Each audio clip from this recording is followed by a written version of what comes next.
চট্টগ্রামের সীতাকুণ্ডে চন্দ্রনাথ পাহাড়কে ঘিরে উস্কানিমূলক কর্মকাণ্ডের চিহ্ন দেখা মাত্রই ব্যবস্থা নেওয়ার নির্দেশ দিয়েছেন অন্তর্বর্তী সরকারের ৩ উপদেষ্টা।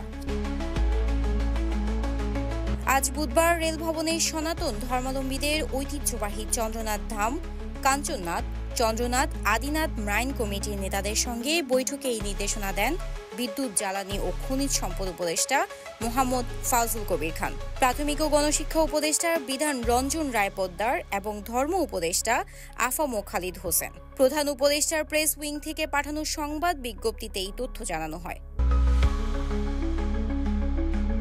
সংবাদ বিজ্ঞপ্তিতে বলা হয়, বৈঠকে মাইন কমিটির নেতারা জানান ৫ বছর ধরে মন্দিরকে ঘিরে বিভিন্ন ধরনের উস্কানিমূলক কর্মকাণ্ড দেখা যাচ্ছে।